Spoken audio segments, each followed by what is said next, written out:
Vice Mayor Woodward, you're recognized. I did just have a question. I got the graphic with the park on here. Just, could you explain what that is? I think the public might want to know too, and I'm not sure I completely understand what the little mini park is. The rest of it, second reading, we're good. Just this part. Thank you. Good morning, Commissioners. Joanne Keller with the Engineering Department. I'm going to ask Casey Franken, our Streetscape Manager, to come explain. We have a picture on the screen of our safety town, which will be included in the application if approved today.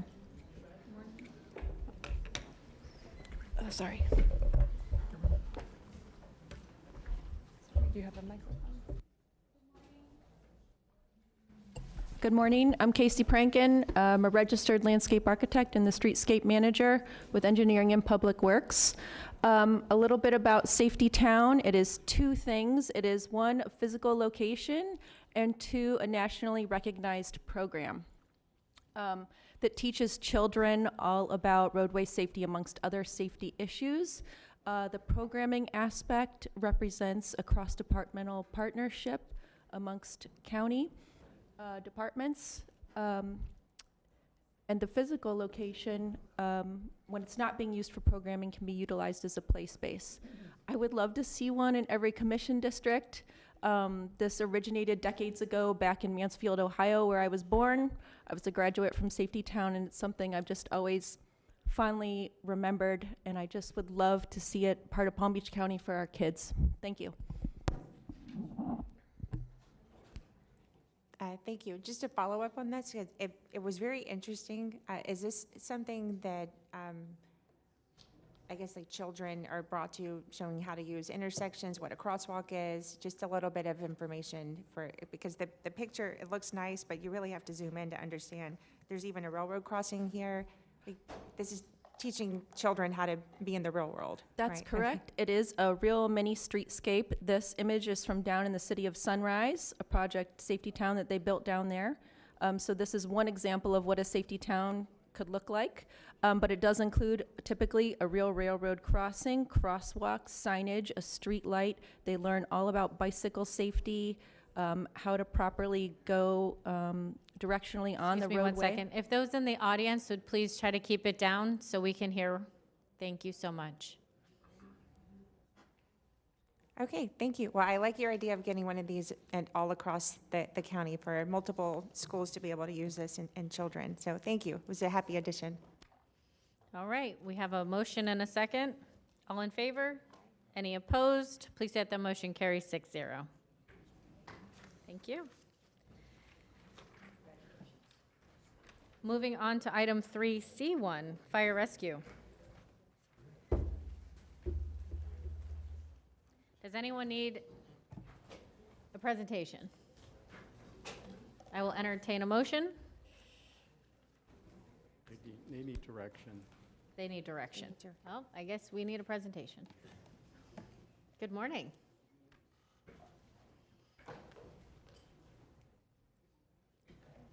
Chief? Good morning.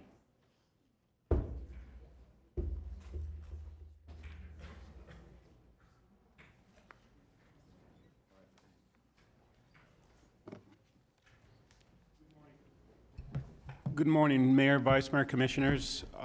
Do you need, we went through the presentations. I can just give you our, what we would like direction on, or do you want to go to the presentation? Please. Well, make it like streamlined and then just ask So- point blank, what do you need from us? So pretty much as discussed in our meetings, we put out an RFI after the last directions that we met with you on the collection fees. For the public, an RFI is a request for information. Request for information, and we met with two vendors. One of them is our current vendor, Valley, which we use for our collections on our other departments that we use. And for this side of the house, we met with Checkmark as well. Our recommendation of what we decided to do is to do a pilot program and go 50-50 with both carriers to try to utilize them and try to collect the fees on both sides of the house and see where it goes. The collection averages of collection is about 10%. We spoke to other counties, we spoke to Orange County, and that's what's being done across the board. So while we do that and give an option for both parties to try to collect at 50/50 of the collection fees, we will put it out for an RFN for the public while we do the Request current process. For negotiation, request for Thank you. negotiation, I'm sorry, ma'am. Just, when people Yes. listen, we are so used to speaking in Yes, letters. got it. Request for negotiation. Thank you. On both. So we're going to move forward with your recommendation then? The Yes. motion by Vice Mayor Woodward. Do I have a second? Second. Second by Commissioner Weiss. Are there any, Commissioner Flores, you're recognized? Thank you for the presentation. Yesterday, we had a discussion regarding people with financial hardship and creating a program where if there is financial hardship, they could apply. Yes, My understanding is that we get about 10 calls a year. yes, So I think it's manageable, and that's going to be something that it's going to be included in this. absolutely. We make currently, we already do make payment plans for those people or do what we need to do to assist them. Okay, so that's going to be Part in of the the pro- process. Yes, sir. So how do these agencies that you're going to do the pilot program with, are they trained to say if there is financial hardship? There's request of documents that we haven't provided. The Yes, process is fine with me. It's Yes, just there that is. they're gonna, if there is financial hardship, they will guide them on what they need to do. yes, sir. Okay, I'm good. Thank you. Thank you. All in favor? Any opposed? Please say that the motion carries 6-0. Thank you, everyone. That is it for our regular agenda. We will move on to the workshop, and we will hear on Parks Capital Bonds.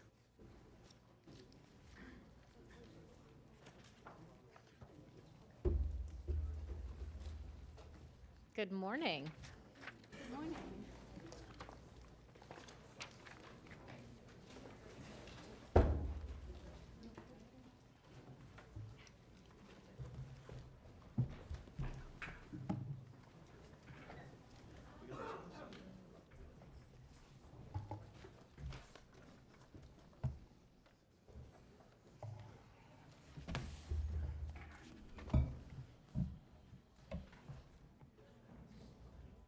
Please proceed. Thank you. Good morning, Mayor, Vice Mayor, Commissioners. Thank you for speaking on this very important topic, Parks Capital Bonds, this morning. I'm Jennifer Cirillo, the Director of Palm Beach County Parks and Recreation. With me at the table is Tammy Fields, Deputy County Administrator, Bob Hamilton, our Director of Parks Planning and Development, Becky Schnerman, our Director of Parks Finance and Support Services. On this side, Mark Braun, who's our County Debt Manager, and Sherry Brown, our Director of the Office of Financial and Budget Management and Budget. I always switch those last two letters, OFMB. Okay, we can get our presentation up. There we go. So as you're aware, the county's park system is a CAPRA accredited agency recognized nationally for excellence in management. We had more than 22 million visits last year alone in 2025, and our 110 parks and facilities are well-loved by the community. Parks and recreation facilities are essential infrastructure. They're an economic engine, driving visitation to beach parks, sports tourism, and nature, cultural and historic park destinations, and they're impactful, increasing property values by up to 20% when near a well-maintained park. Parks are leaders in our preventative health care and preventative juvenile justice system. They're important to reduce social isolation, improve public safety, and for stormwater management. And they are where leadership, teamwork, and problem-solving skills are built by those children. We were talking about that safety town, and we're going to talk about a partner project to that in a little bit.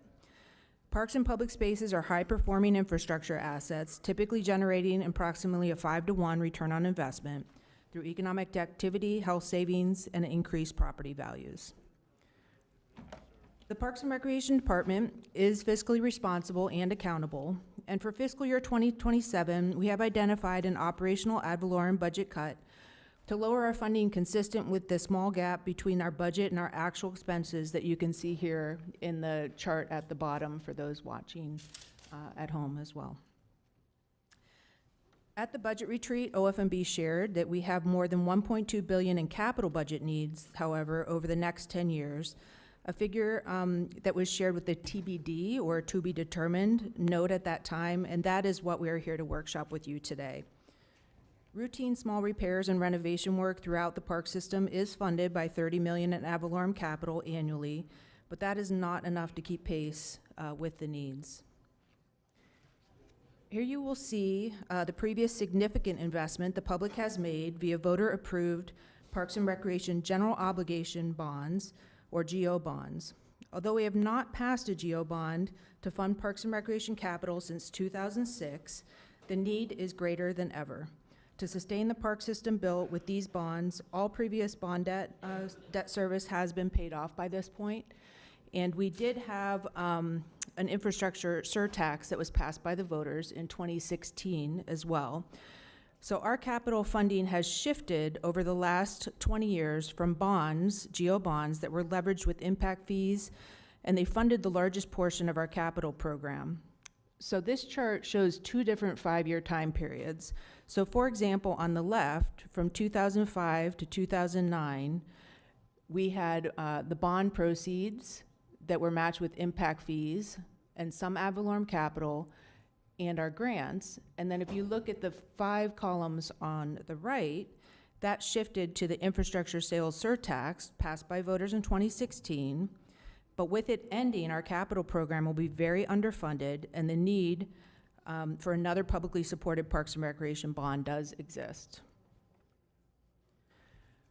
So major capital project needs include large-scale modernization of our facilities, including our sports complexes that were largely built in the 1980s and 1990s, shoreline stabilization, large accessible playground replacements with more shade countywide, mutual use improvements to school sports facilities, achieving efficiencies when our departments work together, as well as new district parks and a beach park development and land acquisition to keep pace with our population growth, fulfilling our parks master plan through 2035. And all 3 of the columns on this slide are consistent with our master plan and can be cross-referenced with that master plan available on our website at pbcparks.com.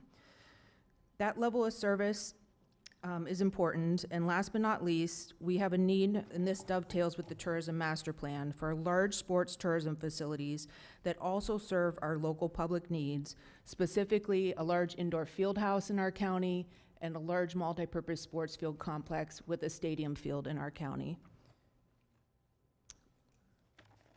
So in slide 7, we start to get into a draft list of projects that are needs. And for public transparency, we put together this list to share with you today to get your feedback. These are all park capital needs, and there are certainly other needs, but this list of projects largely addresses the categories that were shared in the last slide. As we work through the project slides, the green shading represents priority projects for us, or things that we feel on this list should be accomplished in the next 4 to 5 years. The blue represents mutual use school sports field improvement opportunities we feel at high schools and middle schools. Excuse And- me, Jennifer. Yes. Just because this is getting a little lengthy. A couple point questions before we get past this. Have any of the previous bonds that you were discussing, are they all paid off? They're all paid off, yes, ma'am. Okay, so there are no current bonds, but historically throughout the county, we've done bonds to, put some of the priorities for the residents forward. Correct. And so these There are other bonds, all the Parks and Recreation bonds. I just want to clarify, I apologize. Yes. All the Parks and Recreation bonds are paid off, yes. and the list we're going through now is the list of current projects that we fund through the These are- county, or is this what you're requesting for a new bond? This is what I'm requesting for a new bond. These are all unfunded projects. That's what I was asking. Yes. Okay, please proceed. Okay, thank you. So the next few slides are broken down by district. Again, the green would be things that... Excuse me, Jennifer. Vice Mayor Yes. Woodward, you're recognized. Sorry, what are the white ones? The white, we would not recommend be in the first 4 years, but there's still needs. So that's what we're looking for your direction. If you'd prefer some of those be swapped out priority-wise. They're all needs. Everything on the list is a need. We just wanted to get to a reasonable number to bond, and so staff is recommending the green projects, but that doesn't mean they couldn't switch. Okay. Thank you. Mayor, any Please, additional questions? no, Okay. please proceed. Okay, thank you. And the blue is mutual use school recreation facility improvements that we feel could be made at middle school or high schools in each of the districts. As we move through, you'll see each of the commission districts represented as well. We do have the peach color that is land acquisition, but we totaled that at the end. We do have a need through our master plan to acquire additional parkland, which is not an easy task. I know in speaking to some of you, the question is kind of where, right? But to have that funding and to move on it when it's a possibility, we feel is important. The school facilities really do allow us to increase our parkland, accessible parkland, without a super heavy capital investment. We don't have to build a new park, but we can get access. But we do need some acquisition funding as well. And then as we move through, I know each of you have this in front of you. District 5 and 6 are on the next slide as well.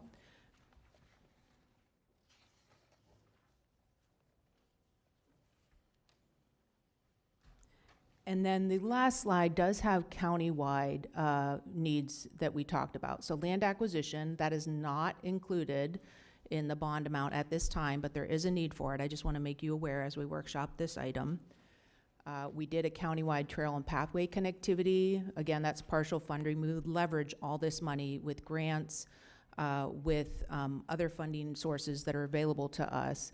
So you will see some of the projects just have a phase. It would not be the total funding for that project, but again, it would be a phase as we continue to move forward with our capital program and fund it. So we have countywide trail connections and then also countywide shade structure expansion. Shade would be baked into some of these other projects already, but these would be standalone shades at areas where we don't have it, and that is the #1 need that the public tells us, beach access and shade in our needs assessment and in our master plan.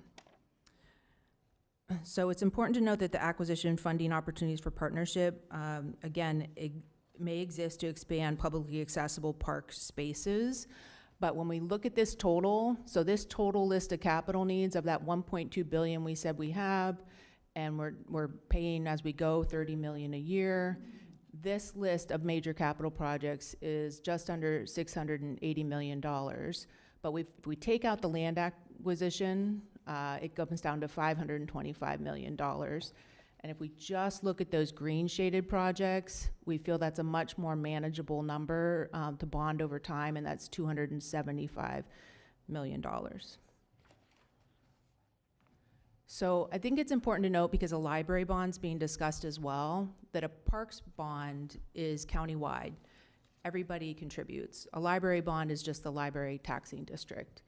So bonding would not occur all at once, but rather over time. And if we did $275 million, that would be $4.72, so under $5 per $100,000 of taxable value per year, $4.72. And my colleagues from OFMB are much more well-versed on the bond funding and debt service, so if there are any additional questions, we would be happy to take them. The BCC direction today is what we're looking for. Next steps, if we do decide to move forward with bond funding as we've funded our park system capital in the past, it would come back for a BCC resolution. I believe June 9th is the date we're targeting for that, along with the library bond language. Again, they have to be separate because they're different taxing districts. But then the bond ballot language would be submitted by the deadline, and then the public would vote on this matter in November. And that's it. That concludes my presentation. We'd be happy to take questions or receive any direction from you today. Thank you, Mayor. Commissioner Sachs, you're recognized. Thank you so much. First, let me thank you, Jennifer, and your team. You have produced some of the best parks, I think, that we have in the state, really. And you're very receptive to our phone calls on what we can do to improve. What would you say is the #1 issue that people ask about for our parks? And I know the answer, but let's see if it's the same as yours. Well, Commissioner, I know you know the answer to this. There's a couple. Shade is #1. Shade. And then sports field access, Right, and not now- being able to get a tee time at the golf course. Those are probably our top 3, Right. but yeah. At tea time is important. But let's go back to the #1 issue for shade. And I think that this can be handled in a way, and you and I have discussed this at some length, and I appreciate it. But can we not just build the parks so that if there's existing native trees, to keep them, and if they're not, that we can't at least put native trees that are a little larger than, you know, my grandson, so that it's going to be in my lifetime that we'll have shade from these trees. What do we need to do to make that happen? Yes, Commissioner, that is feasible. The mature trees do cost more money, so Canyon District Park is a great example. We're reinvesting another $100,000 into mature trees at that site, so that they look like they are fully grown from day one, because often we're increasing our tree canopy quite a bit, especially with community greening, but the caliber of the trees is quite small. So it would take time for the park system to really see that shade. And what's that quote? You plant a tree knowing you may never enjoy the shade. And I think that was a Chinese. That's what we're Not from Minnesota, certainly. But yeah. So let me interrupt you. The Bert Aronson Park yes, is a huge park. It's beautiful. Big issue is lack of shade. Now, can we not get some of our folks, and I've spoken to some of our farmers, to contribute large shade trees, as long as we can pick them up and plant them?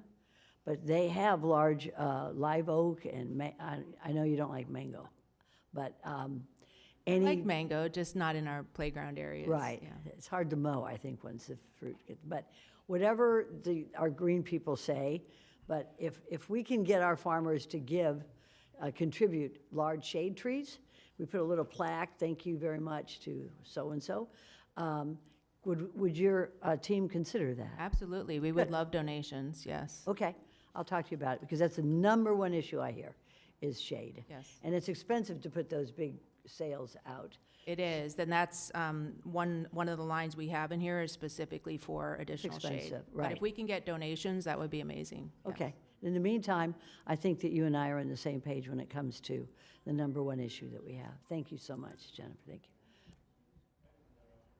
Commissioner Weiss, you're recognized. Thank you, Mayor.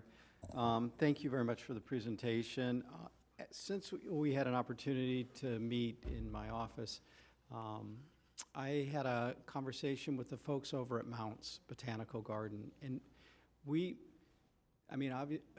shouldn't say obviously, because it's not obvious, but we treat Mounts differently than we do Murakami, and I'm not sure, I know some of the history of that, but what they indicated to me was that they're working on expanding their offerings over there.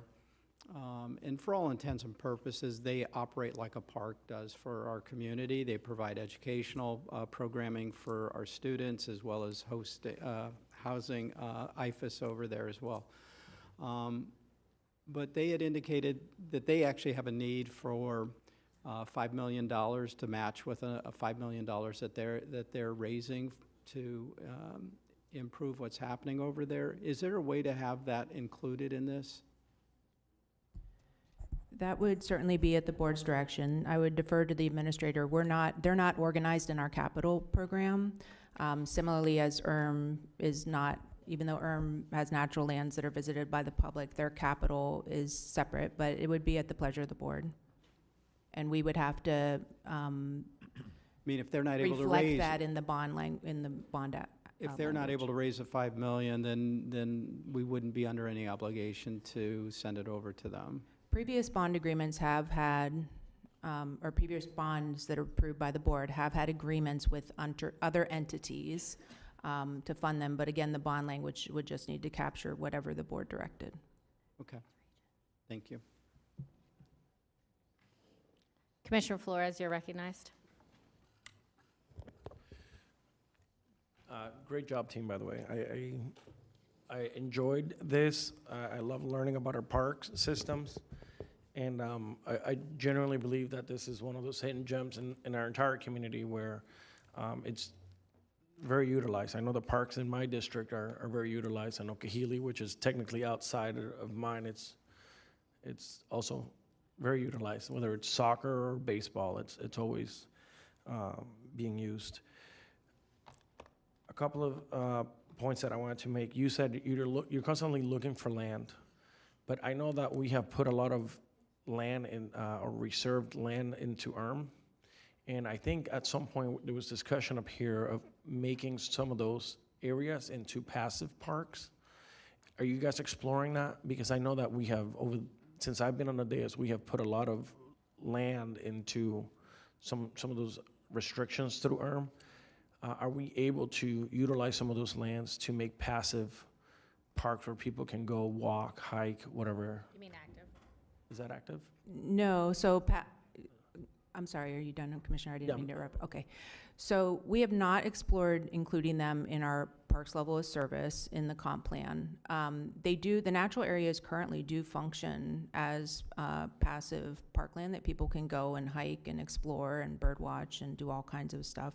I think when we look at acquisition, we have a dire need for active uses, to the mayor's point, which the things that the plan unit communities are not building are sports fields and beaches. They don't have those resources.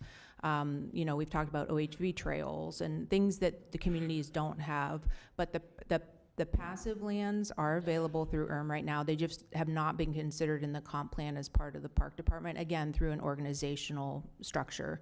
But they do exist, and our natural lands program is very well run, and they're accessible to the public currently.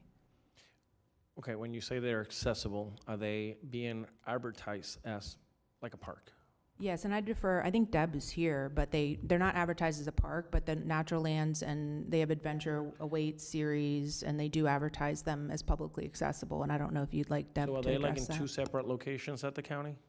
They run separate locations, their natural areas program, yeah, so like Dyer Is there Park. anywhere that it's all listed together? Like if you're in the public and you're searching for things to do, are they gonna see parks and they're gonna see this areas or no? No, we could probably do a better job of listing them together, to your point, yes. They'd have to go to our two different areas of the webpage. It's all there, but it's not, I don't think, on one list that I'm aware of.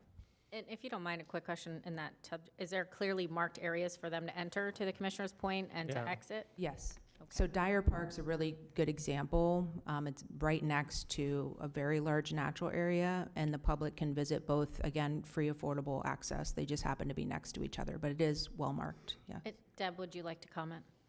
Hi, good morning. Deb Drum, Director of ERM. I just wanted to clarify that, yes, we also have distinct areas of entry, parking, designated parking areas that are advertised on our website. The parking lots are geo-referenced, so somebody can put it in their phone, the name of the natural area. We ensured that those geo-reference points are correct, because some of them are remote. And so, yes, there is signage, there are kiosks, there are maps, all of that is available both online and on-site at our sites. Is it being advertised together? Like if you go to one site, do you find the others? And if you go to the other site, do you find the other department? Commissioner, we could add on both of those websites links to the other website so that would be something easy to accomplish. I think so. I think when people are looking for things to do, if they end up at your page, Yes. we should either reference or show that there's some other parks, passive parks that are available Yeah. as well. Okay, great. And then my last comment regarding Commissioner Weiss's comments regarding the Mounts Botanical Garden, it was very interesting that we treat it differently. Could you explain to me why we treat it differently and what source of funding are they using? I don't actually know the history of why it was organized the way it was. It is part of cooperative extension, and I don't know if Ron Rice has any of that history as well. They do have, very similar to Commissioner Weiss's point, they do have a nonprofit that works with them, similar to the way the Murakami works with us. But I don't have the history on why Mounts was organized in a different department. I don't know, Administrator, if you want to speak to that at all. So Ron is here. He probably knows. It has some connection to the University of Florida and the. So I can give a little background. Really, the Mounts Botanical Garden does go back to the early days of the creation of the Extension Department in Palm Beach County, where Red Mounts, our first agriculture extension agent, who then became our first director of the Extension Department many years ago, decades ago, had played around with fruit trees and different turf grasses and did demonstrations for the public. A lot of it was wanting to do nutrition education with fruit trees, but this just evolved organically over time and just became a more landscape type garden over the decades. And then With the advent of the Friends of the Mouse Botanical Garden, the nonprofit that supports the expansion and the enhancement of the garden for the benefit of our citizens, it's evolved very rapidly into a very well landscaped garden that you know today. But that's the background history, and it does start with IFAS because that was the University of Florida program in the early days. So, do we have a plan for the Mounts Botanical Garden? Or is this gonna be left by the wayside into the past? Huh? Okay, well, and the reason I'm asking is because if there's no plan for it, I think it should be incorporated into the park system. I don't know what that would require. I don't know if there's legalities that are involved. I'm not asking for an answer today. I'm just saying that it might make sense, especially if they're willing to put $5 million and we make a $5 million investment, that's a $10 million investment total. It might behoove us to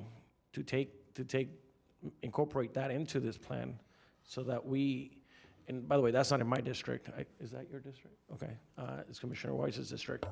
But it's still something that I think our community utilizes. We utilize it. We host our legislative events there. I know it's a separate building, but like even that building looks a little run down. So I would be in favor of that, adding it. Thank you. Mayor, if I may address, May.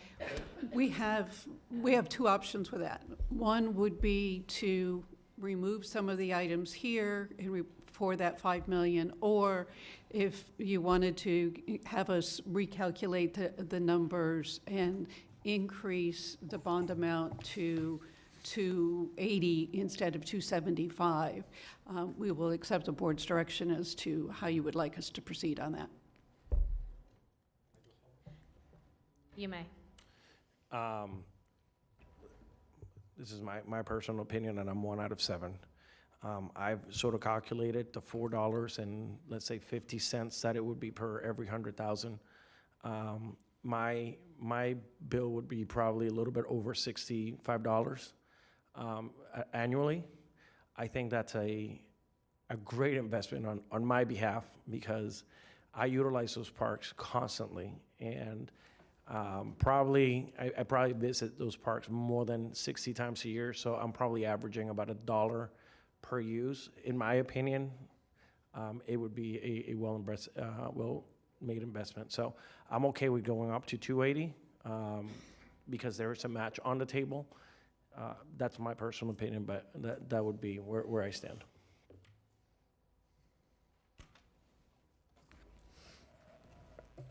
Vice Mayor Woodward, you're recognized. Thank you, Madam Mayor. First, I agree with Commissioner Flores on trying to make it easy for people to find both parks, and it seems like a very great suggestion to link the two. And also, I'll just skip over to the Mounts Botanical. I very much would support this. It's a match. I like matches, so they're going to be fundraising, and we could use this. I'm assuming, I don't know if you have the numbers, but I would assume that an additional $5 million on the impact of this wouldn't push us up It's not going to over. be, it'll be negligible. It would be, Yeah, okay, yeah. so yeah, I would agree, we just add the $5 million to this, so I would be supportive of that.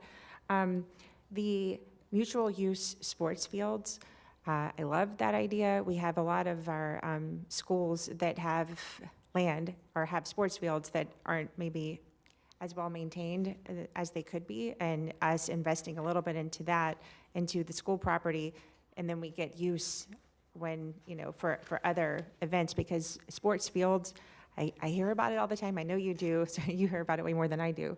But I think that's a quick way to get some usable fields for a number of different sports. I know soccer, I hear a lot more about soccer. FIFA's coming this year. I think it's hot. So I really, any of the areas that's quick that we could get those done. Shade, absolutely. One of my questions was also not just shade. Excuse me, Vice Mayor, the attorney wanted to chime in. Oh. I'm sorry, I didn't mean to interrupt you.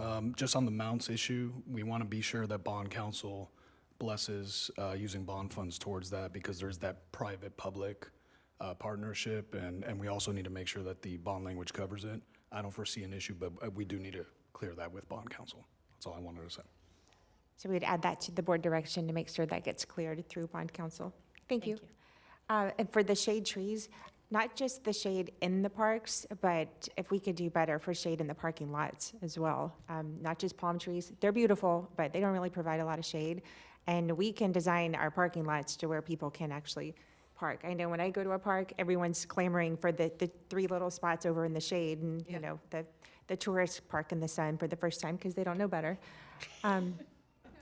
The timing on this, do we know about, because we don't have to do the full 275 at first. So any idea on the first tranche and the timing of when that would be? So when it passes in November, we would gear up at around April through June of 2027 to do our first issue. And it would depend on what projects are ready to go, because I don't want to issue bonds too soon and then just have it sitting for years, because I try to stay away from the IRS and all the other alphabet people that, review us for, bondings and things. So we'll look to see what that would look like, but maybe it would be 50 million to 100 million, depending on where they are ready to go and things like that. Okay. And then when the time comes for that, is that something that comes back to the board to It do? will. Which projects, how much money, and all of that? Okay. So our June item is just to approve the ballot language so we can submit it to the supervisor of election. And then when we're ready to actually issue bonds, we'll bring back the full bond resolution to you probably like April. Now, since this does go to the voters, is there sort of maybe like a website that gets created for people to know which parks, or how does this work? So, because we can educate but not advocate, right? Right. So that would be our goal and why we're starting with transparency today. We would rework this list based on board direction and absolutely have a public-facing website, very similar to the infrastructure sales tax that was created. And we have some really good examples of parks bonds that have passed in other areas around the country that have done a really nice job with that to show project updates and progress on the actual projects. Okay, sounds good. Thank you. Commissioner Powell, you're recognized. Thank you, Madam Mayor. Good morning, you all. Thank you all for your presentation. More than $1.2 billion in Parks Capital Improvements Program needs have been identified over the next 10 years. The bonding amount with the increase, 4.72 per person per 100,000, I guess. That would include the next 10 years. Is there a certain amount we have to get to? Are we aiming at 1.2 billion and then the bond stops? Or is it just, are we aiming at 10 years for the bonding amount? It would be the 280 million. Okay. Total, but again, bonded over time. That 10-year, we will need something else in the future, whatever that ends up being, whether it's another bond or a sales tax to get us to keep moving on the program. But this would be for 280 million in projects. Thank you for that. Which brings me to the areas in white that are not funded, or not shown as funded. Are they a part of the proposed 10-year plan? Are they here because maybe we'll do something after that bonding amount, the 280 million is met, then there's something that we do beyond that? Because it's identified as 1.2 billion in parks and capital improvement programs. So I'm wondering if the bond amount will help with these projects that are shown in white that are not priorities. They would not unless the board directs us to swap something out on the list.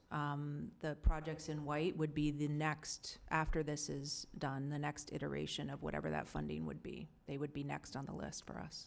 Thank you for that. In addition to that, you indicated that, and Commissioner Woodward spoke about the county interlocal improvements for public mutual use recreation facilities. I know that's not a part of the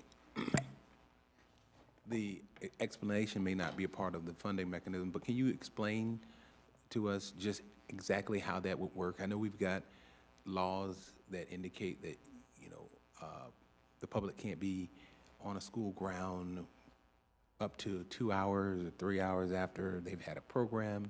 And so just so people know how that works. And as we talked about before, and it's been years where people have asked specifically about a track and field, right, to be able to run on a track an actual track at a school facility or somewhere in the open. And I see that we have it listed for $12 million, which we're gonna get done at some point while I'm here, right? I may not be able to run on it by that time, but we'll get it done. Can you, Jennifer, explain that mutual use agreement and how exactly that would work or how it works? Sure. So we've had a mutual use agreement between Palm Beach County and the Palm Beach County School District since the late 80s.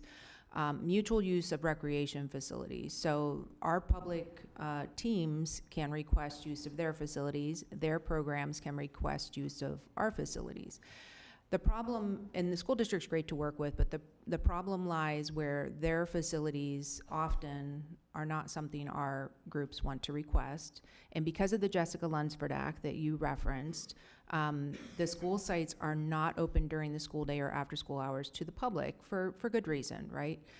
But after everyone's gone for the day and the schools are available to be used by the public, that's where we need improvement, and that's where we can improve some of their school facilities. For example, middle schools typically are designed with, have a track with a field, but it has no lights.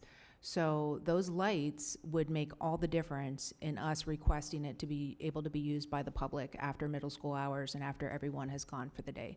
Same thing with artificial turf. It would allow us, the high school fields, and again, for good reason, protect their high school football fields very, very closely. Even the band usually can't march on them.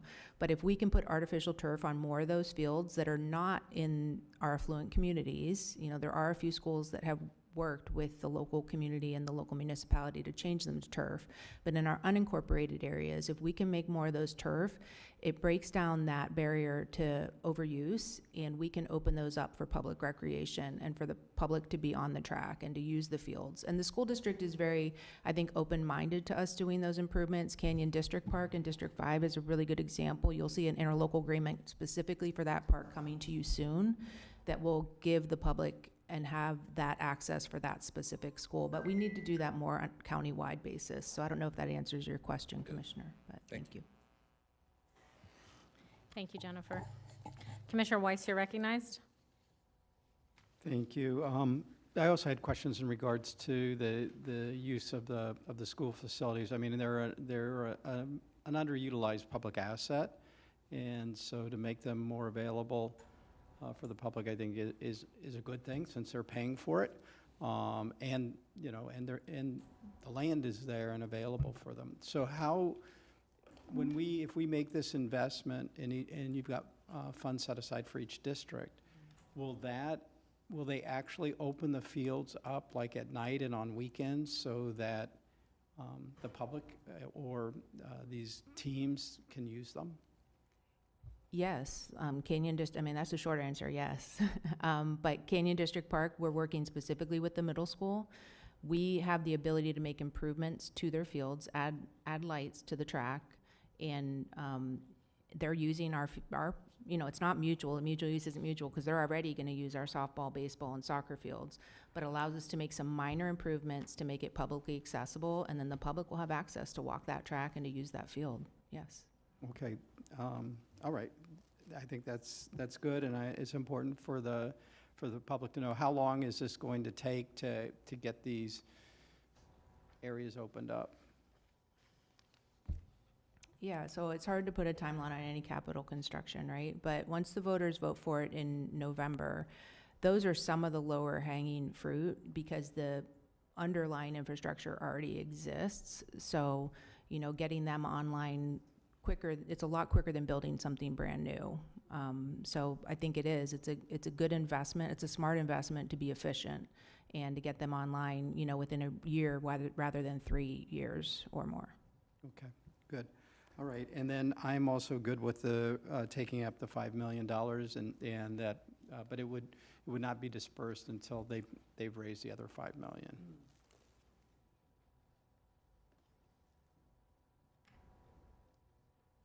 Commissioner Sachs, you're recognized. Thank you, Mayor. This issue with the schools, we tried to do that, and I know Commissioner Powell was involved in this with the state, and they always had a blockage with insurance. have we been able to supersede the state's involvement in denying the public's use of school district property after school is over? They actually encourage it now, you know, Then they. let's do it. Even in the Doge report, they mentioned we should be doing more of it. Yes, we so should. they're- We've been trying to do this for years in the legislature, and they always stopped us with insurance, and the public having access. So is it true then that this county commission, we have access to the fields that are owned and operated by the school district? We do. The groups have to provide indemnification. We have sovereign immunity, but if we have a AYSO team, they would have to indemnify the school board as well. But, Okay. yes, So, it's- that being said, there's a lot of school, just in District 5, my gosh. We have so many, I know I could see Commissioner Powell running on those fields right now. We got great fields. I was over at West Boca the other day, West Boca High School. They've got an amazing football field, and I think they're like #1 or something, but. They've already reached out to us, Good. Commissioner. Okay, yes. so whatever we can do to help that. I know that they're getting help from us, especially at Canyons, which is good. We have sort of a symbiotic relationship. So whatever we can do to encourage that. I hate to see kids in the streets and a locked gate for our school fields. Yeah. To me, it doesn't make any sense. You So. can see it, but you can't get to it. Yeah. Right, so, do you think your team could give us a report on the different schools that are allowing us to use their fields for the public after school hours? Because I think we should thank our school board, we should thank the school district, because the public pays for our schools, and I just hate to see kids in the streets when those school fields are there and they're locked up. All of them are currently available for us to have our groups use them. I will say very few of them are requested because of the quality standard of the current fields. They're for school board purposes, they're kept as PE fields. They're not up to the standard that our folks would play on them. But we do have, if you think Special Olympics, a lot of folks don't realize it's a Palm Beach County Parks and Recreation program. They use the tracks for their area games. And so there is mutual use, and I can certainly provide you a report. But the sports fields themselves, I will say, are underutilized by us, and that's what we're looking to make it mutual. Yeah. I'm going to send you there's a couple of them in my district, just basketball fields. I mean, we got great basketball fields at Spanish River and West Boca, and I'd like to be able to see the kids go in and use them. And there's lights. So, great, Jennifer. I appreciate that very, very much. Thank you. Appreciate it. Thank you. Commissioner Flores, you're recognized. Yeah, I also wanted to remind everybody that we also have municipalities that have their own park system. So when you put this list together, or have you ever put a list together that includes what the entire county offers? You want to speak about that a little bit? Yeah, sure. Of our 39 municipalities, about 20 of them have their own parks departments. In past bonds, there has been some collaboration where they've worked together to do some municipal projects. I will say, though, recently, some of the municipalities have passed their own parks and rec bonds. The city of West Palm Beach, city of Boynton Beach come to mind. They are funding their parks capital on their own, and although we are a countywide service area, because our regional parks and our beach parks and our special facilities in particular serve everybody, we don't care if you're a municipal resident or a county resident. That's why this is countywide. There has been some collaborations with municipality in the past, but this time we did not go to them and ask for projects or anything like that, because some of them have passed their own bonds. Got it. And I wasn't really, I guess my entry point of that wasn't to include them in the conversation. It was more about what is the offerings that we have out there for our community also include some of the school partnerships, also municipal. They have their own parks and stuff, so that's all available. My last point to the Mounts Botanical, not only when they have their funding, we will match. I believe that's in our our property, so it should come for approval of some sort from the county before we release any funds. So, thank you. So a few questions for you. There's a few things in District 6, and we have two things that are kind of close to each other. I guess my main question, it might even be an attorney question. Because we're bonding this and we're putting out bond language, how specific does it need to be?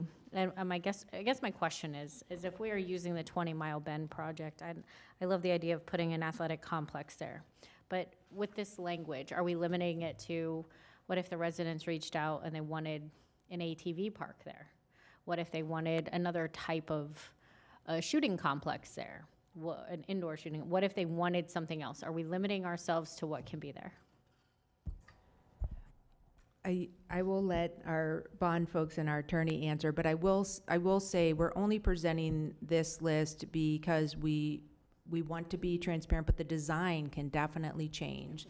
So the bond language, we can be a little more open to, sports facility modernization. What that sport is could change, right? Because we know we have a need for OHV trails in our county. And that would, it'd be unusual to put them together with other sports, but it can be done through design. So I don't know if you wanted to, Mark, did you want to say anything about the bond language? I think that Mark Braun, Debt Manager, Palm Beach County, OFMB, I think that when you start to consider commercial ventures, that we need to be sensitive, as Dave Bayhart said, to private activity. And so that may be a driver of why you might want to issue bonds or a segment of bonds on a taxable basis as opposed to tax exempt. Because the private activity, when you can't, the IRS and Treasury Department does not want you to issue bonds on a tax exempt basis and then turn around and fund private activity, enterprises, if you will, for profit enterprises. And are you saying that an ATV park would be a private activity? I'm not saying that at all. I'm just saying we need to be sensitive to that. Okay, I think what your real question was about the ballot language, and the ballot language is general enough to allow us to renovate and do different things in parks, but it's not so specific that it wouldn't allow us to do an ATV park or build new parks or renovate, we keep it very general in the ballot language. Or determine what the sport is. Your district parks as well. I know there's a district park that needs to be built in District 6 and another one in 2 that needs to be built. What's in that district park is to be determined, right? And we're going to go through the design process, but we all know we need that park for level of service and for active uses. So I think it is broad enough that it would allow for the different uses. Attorney? So they got it all right with the ballot language. What I would recommend is we have the list of projects attached to the resolution. That way there's no argument that the projects have exceeded the scope of what the board has authorized in the resolution. So the bond language can be broad enough to cover a multitude of projects. It's actually better to keep it broader within the bounds of vagueness. There's a balance there. I have no problem with that. Can we individually meet with staff and say what projects each commissioner wants in their district, or do we have to come here? Like, how does that, because that could be very time consuming. It wouldn't violate sunshine law as long as there's not two commissioners at the same meeting. You can meet with staff and have whatever discussions you'd like from a legal standpoint. To make sure that our list of district priorities are notated. Does anyone? Commissioner Flores, you are recognized.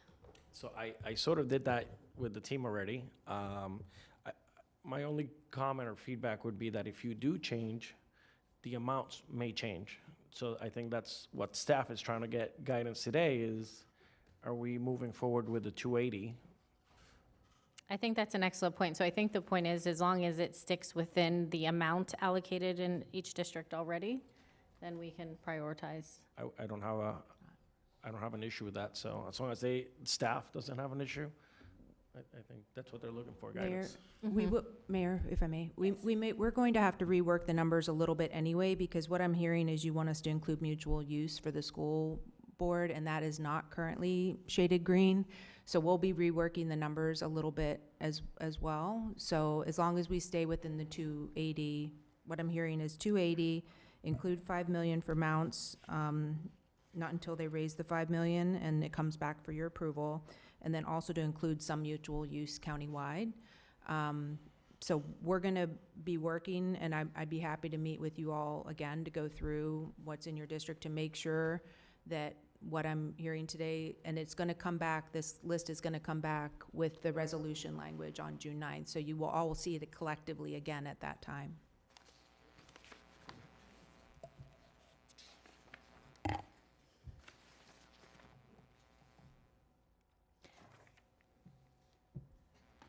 What happens if we fund phase one? Where are you getting the funding if there are more phases required? That's that future to be determined. Again, Canyon, I apologize for continuing to reference that, but that's our most recent example. We funded a phase one. It took us several more years to get the funding together to do phase two, but we did eventually accomplish it. And once we have that master plan on the books, that funding has to be determined where it's gonna come from, whether, again, it's a future bond or, you know, we are collecting impact fees for new stuff, but it's very little. So if we get a grant, OHV is a great grant opportunity. There's lots of grants for OHV out there. So there's, I personally would like to see, because it says phase one, and there, it would be roughly 32 million, it looks like, more to complete the 20-mile bend, any sort of athletic complex there. I mean, there's a huge area of 1,300 square miles in District 6. It's massive, and there's not really a whole lot in between Midwestern and out there. I mean, the Arden District Park doesn't exist. Nothing currently exists in this massive space. And I just don't want to see something get started and not completed. So, I mean, unless my fellow commissioners would have an issue with us trying to at least get this one project in my district full, like not just phase one, and then have to wait 5 or 10 years for completion of a project, I would love to at least get that one fully funded. Commissioner Powell, you're recognized. Yeah, thank you, Madam Mayor. You're making me change. I had a thought that was on the surface, but if that were the case, 32 million there, then if that's what we were doing, I would then want to fund the track, which I think was 12 million in my district. But I don't know if we have an allocated location. Let me look at this here. It's 12.5 million, but that wasn't where I was going. But if we are going there, I would like to, you know, if we're going to raise, but we can get there, right? Think about this. This bond referendum, 280 million.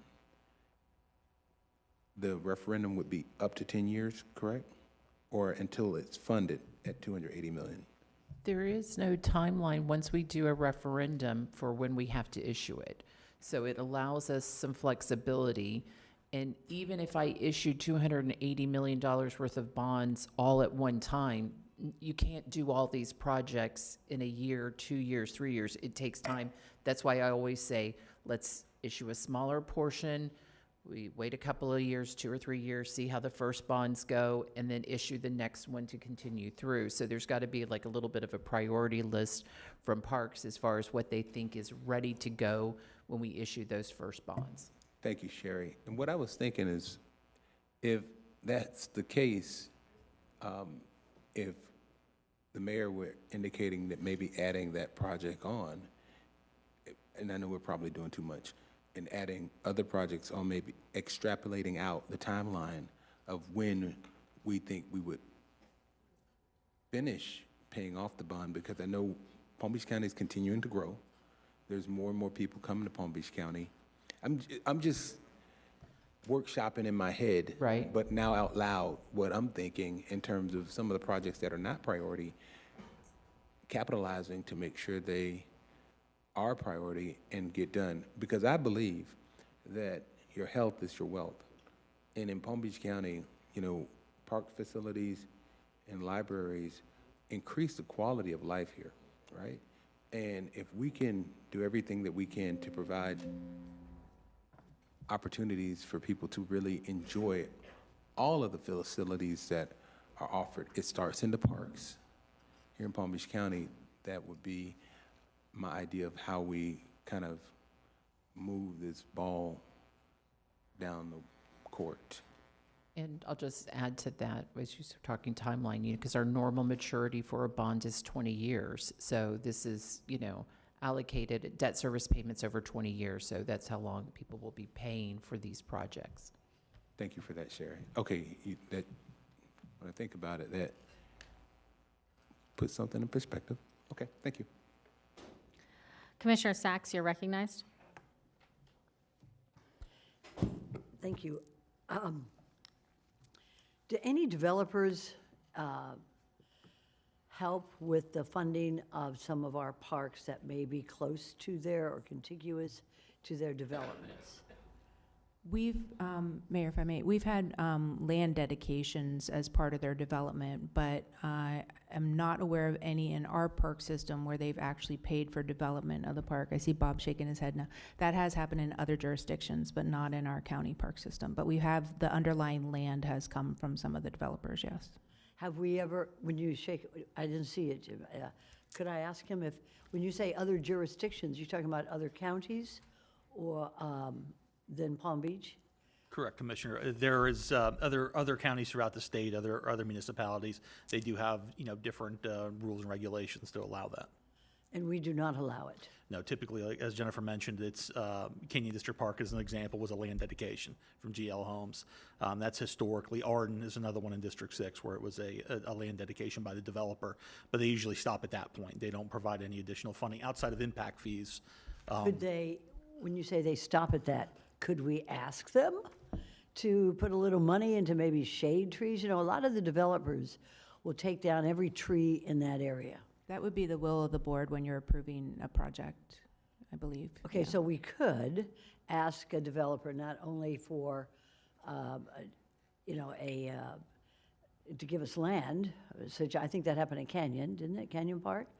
Was that land given to us by the, I don't want to mention any developers, but by the developer? It was dedicated by the It was developer. dedicated by the developer.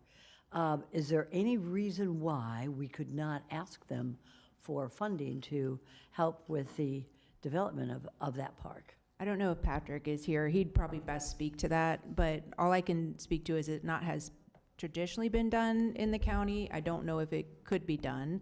It is done in other jurisdictions. I know Miami-Dade County, for example, has required people to build a park Excuse before me, they Jennifer. begin, but yeah. Pat's standing behind you. Pat, oh, good. Where is he? Where is he? Okay, perfect. He would Pat, be you're good. recognized. Thank you, Mayor. Bob did touch on the 2 points where developers are encumbered, be it on the civic dedications and then the park impact fees.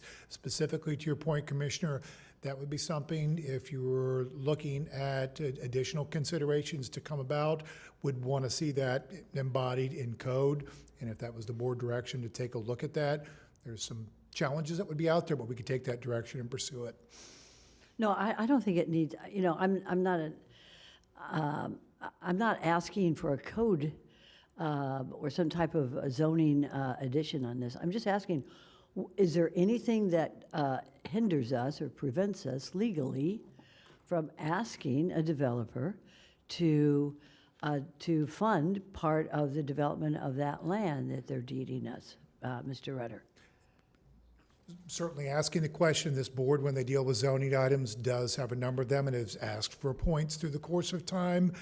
I would encourage you, though, as you consider something like this, to do it maybe a little bit more uniformly, if that was a direction, the will of the board, to address those, to have something a little more distinct that would speak to parks funding. You're talking about the development of it, not just the set aside on land.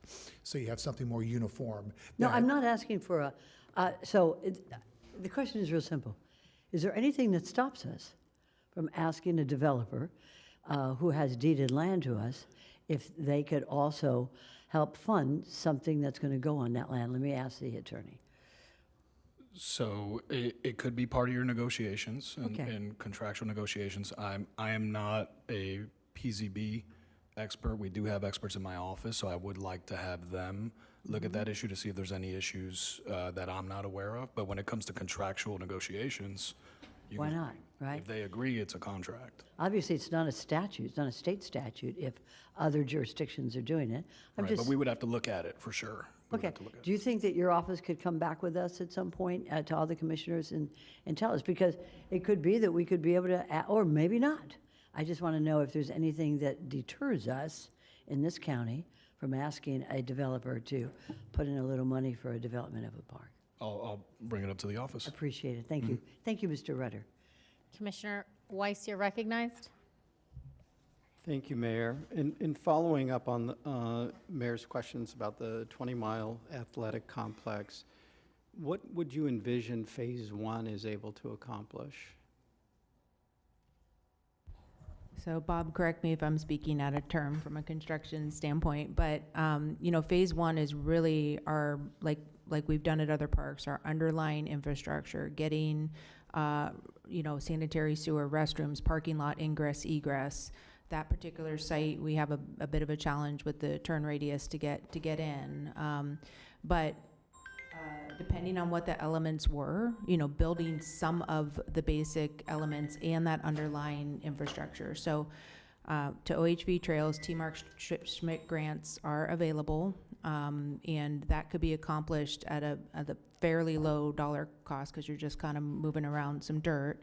But if we're going to build athletic facilities, again, building some of them, but not all of them, but making sure the underground infrastructure, electric, sanitary sewer, those things are in place. That's really phase one, is prepping the site and getting it ready for future expansion. And then, how about, would TDC dollars be available for a facility like that? I don't know if, I can't see behind me, so if Emmanuel's here, he could speak to that. I think there would be an ordinance change required that they are working on to help with some facilities.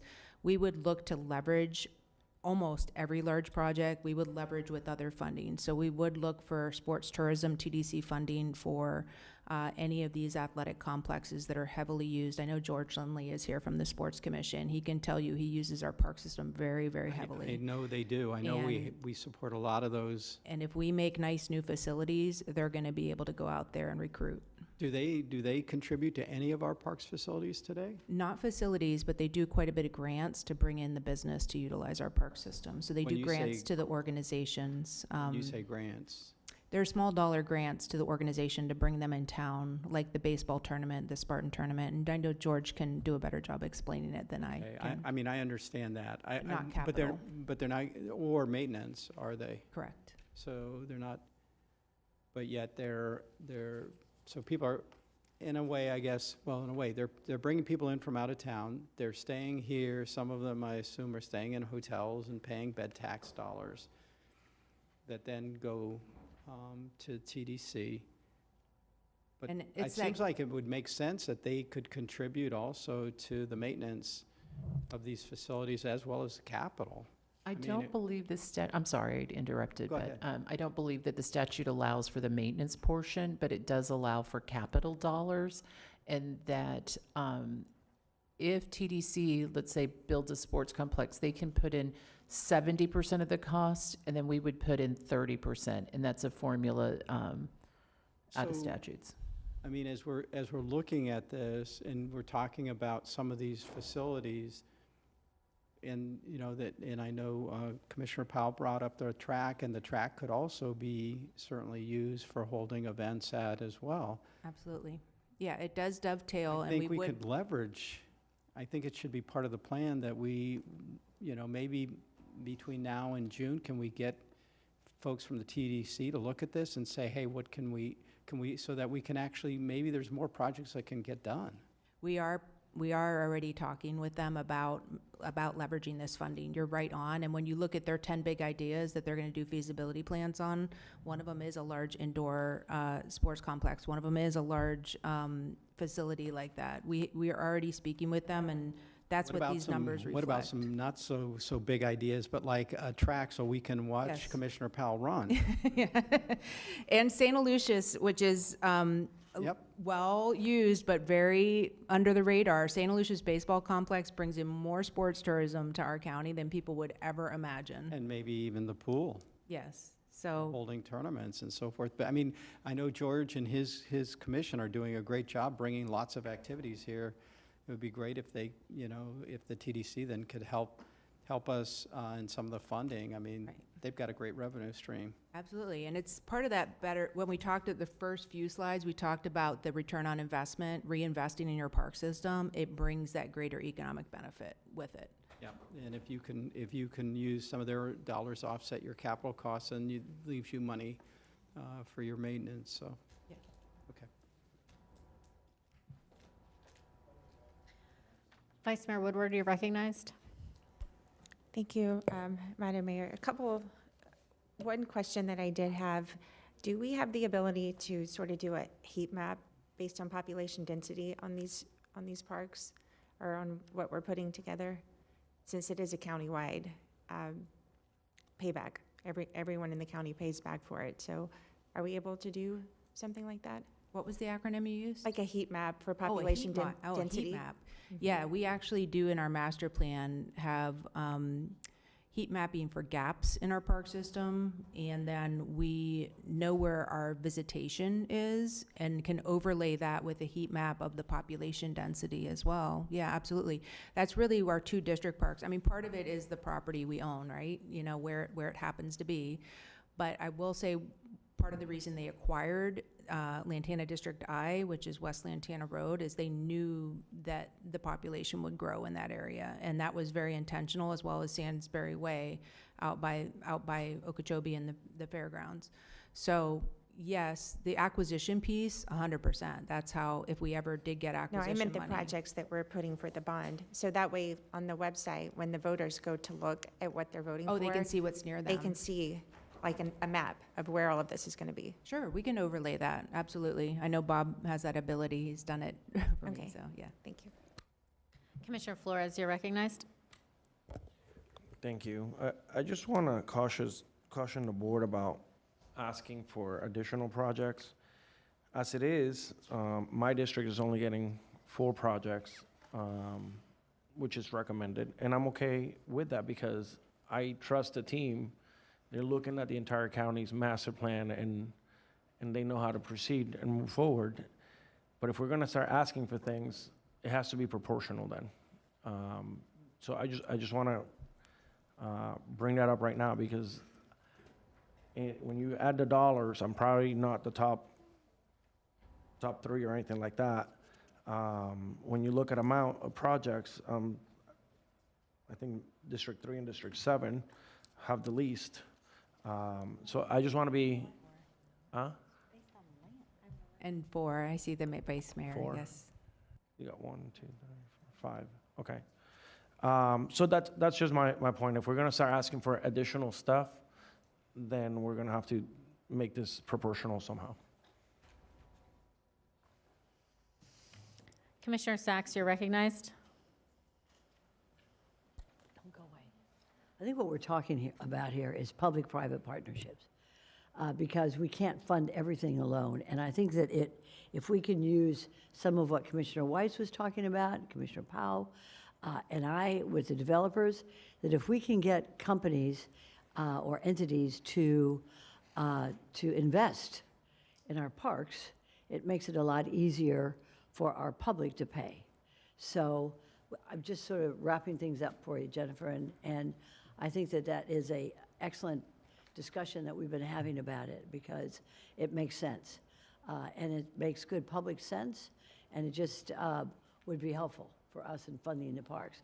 So I look forward to the report from our council attorney, and also with the ideas that, as was remarked by my colleagues, of public-private partnerships in our park. How we could even name some of them after some of the companies. It's not the first time that stuff like that has happened. So thank you very much. Thank you, Madam Mayor. Thank you, Commissioner. I do disagree with Commissioner Flores. We do have districts 1, 5, 6, I mean, largest by land mass. We can't expect to have the same amount of parks and projects in smaller districts that we do in all the other parks. And not to mention, some of us have, even Vice Mayor Woodward here has, District 4 has a ton of municipalities that probably have parks all throughout them. So I don't know that I think proportion is necessarily the way I would go with parks on a lot of things. And can still use it. No, agreed. They can still use it for sure. Anywhere. They don't, I mean, I don't think any of our residents drive around going, you know what, this is the district line. I can't go use that park. That doesn't make a whole lot of sense. So, I mean, anything that's built anywhere, people are going to use, especially a sports complex. And we were talking about football fields, soccer fields. We're talking about polo fields at this 20-mile bend. We were talking about all kinds of different potential uses using there. To think that only people from District 6 are going to use that's not accurate. Everyone's going to use it. So that's, I guess, where I disagree on that front. But other than that, I do love what you guys have put together and the priorities that you seem to get done. And I will leave it at that. I mean, I do want to make sure we get, moving forward. So are you clear on your direction, or do you Yes, need? if I may, Mayor, just repeat it to make sure I understand fully. So the board direction is to adjust to $280 million bond to include the $5 million match for Mounts Botanical Garden within the project list, and for the bond language to reflect the same. You would like me to go back and include some of the mutual use dollars to make improvements to some of the school facilities, and I can work with my staff to tweak the list a little bit to do that, to look for partnerships wherever we can, which we're going to need to leverage this money. And if you each so desire, to meet with you individually again to tweak the list within your district, and if we need to move some money around within the district to not increase the 280, we could potentially do that as well. Okay. I actually had a couple of others, and I just want to confirm direction for the county attorney's office to look at what can be asked of developers as far as building parks or trees in shade, the heat maps for the proposed bond projects, the report on schools that are allowing usage, and then also for our websites to do cross-referencing with parks and mounts. Between Jennifer and I, did we capture everything? Okay. Okay, we look forward to meeting with you. Thank you very much, Thank you very Mayor. much.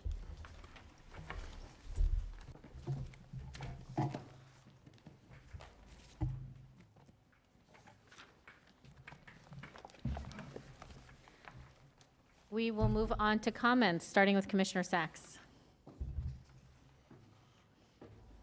Well, excuse me, Sorry. Commissioner, let's start with administration.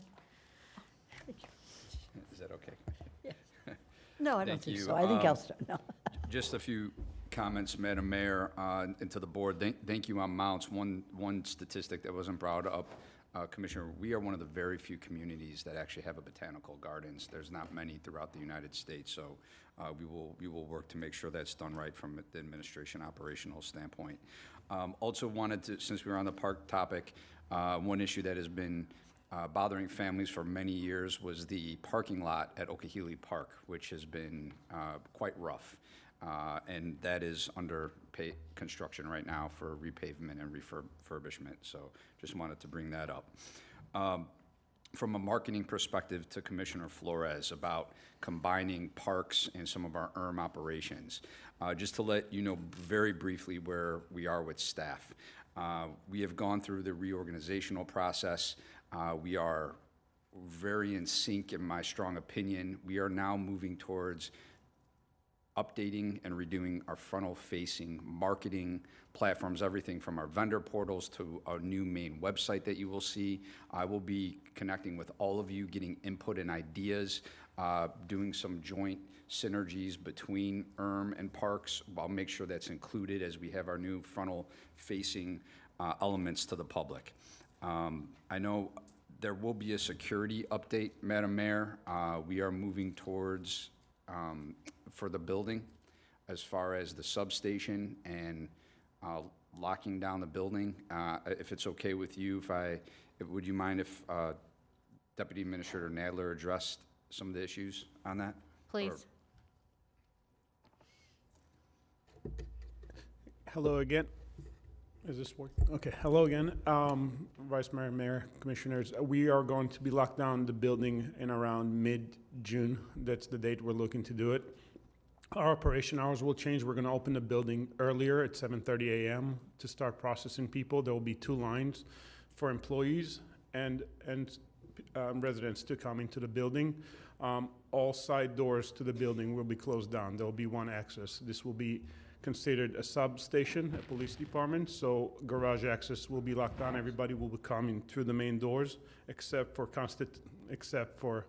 constitutional officers, commissioners, that will be able to come through the garage. There will be no access to that point.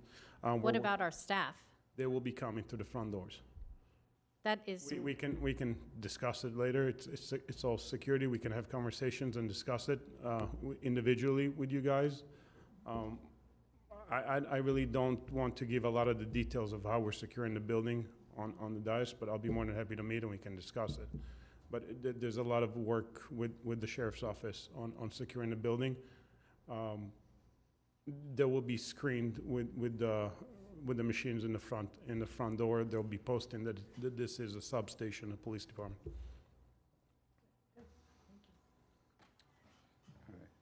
Any questions? Commissioner Powell, you're recognized. Thank you, Madam Mayor.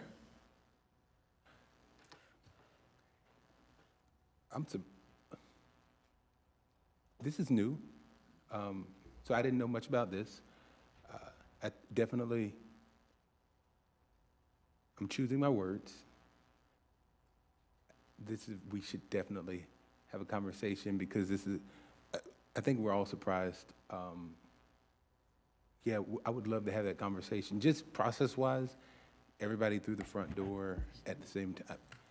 And Administrator, if this is a security, excuse me, I'm sorry. No, you're Commissioner fine. Powell. If this is a security issue, why are we not in a closed-door meeting to discuss access to this building? I think that'd be a good idea, Madam Mayor. May I say something? Let's let Commissioner Powell finish because I rudely interrupted him. No, it's okay. I'll wait to hear what security says.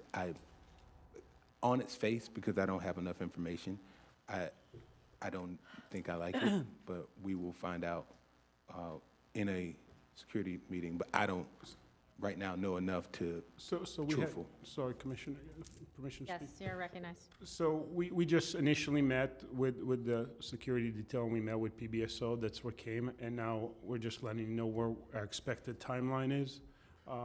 I will meet with you guys individually and see where we want to go with this and get feedback. That's what is asked from the sheriff's office about locking down and securing the building. So we will address it.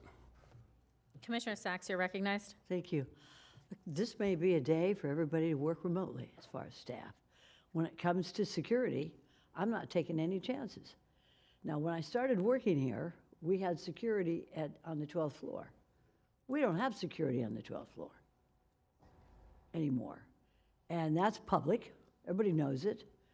And we should be aware that whatever we should do, as far as I'm concerned, whatever is necessary for protection against, if it's a fire drill or if it's a security drill, we should know that we have to protect the people who work in this building. And so I'm open for discussion, public or not. But I think that we need to be aware that security is a big issue today. And whatever you need to do to secure this building, not only for myself, but for my staff and for people who work here, I think it's important.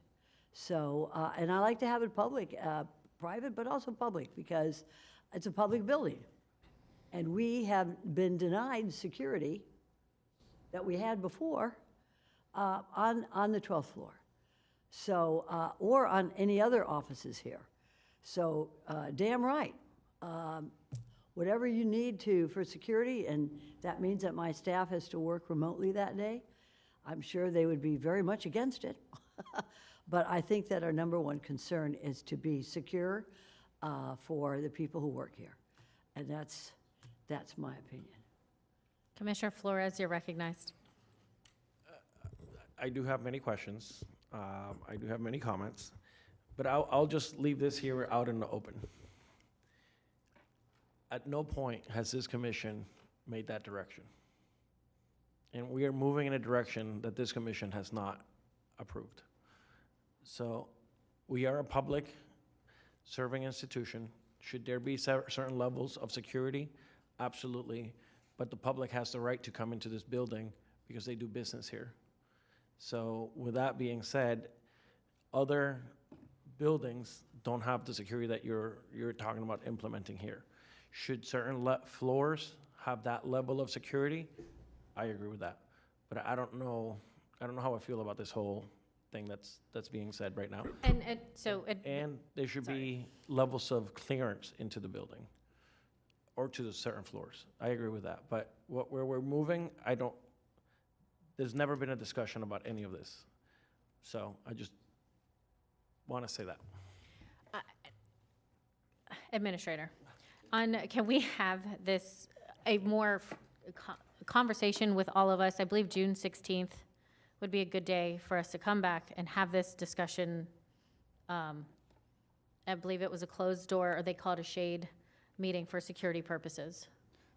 Thank you, Madam Mayor. With you and the board indulgence, I would like to set a closed-door meeting for private security June matters. 16th. for Does June anyone 16th. object to that? You have direction. Thank you. Vice Mayor Wood, okay? Then we are good. Thank you.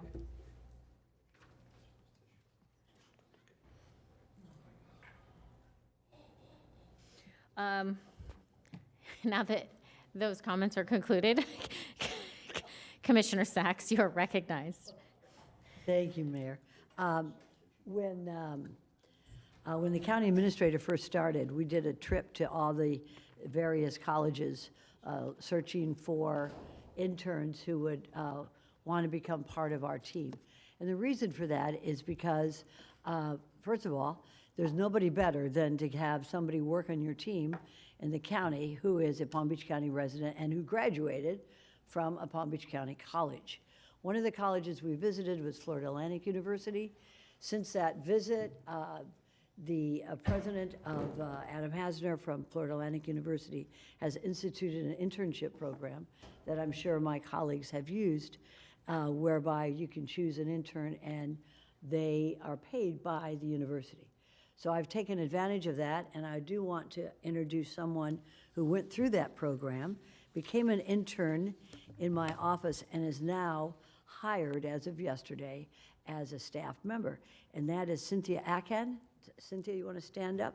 Cynthia is just graduated from FAU, first generation in her family to graduate from college, and luckily for me, she has a bachelor in urban and regional planning. She has a background in commercial arts and architecture, and she's excellent when it comes to research for zoning and planning, and she's been a tremendous asset for my team as an intern, and I offered her a position yesterday. So welcome, Cynthia, to Palm Beach County Commission. And now, since then, I was able to get another intern from FAU. And Sarah, you want to stand up? This is Sarah Cordova. She just started yesterday as well. She's started her senior year at FAU. And luckily for me, she is majoring in computer science with minors in cybersecurity and AI. Can't get better than that. So Cynthia, welcome as an intern. I'm going to have you go around to the offices, and Cynthia will introduce you, Sarah, to the other staff. So thank you, FAU, And thank you, our county administrator, for starting this program.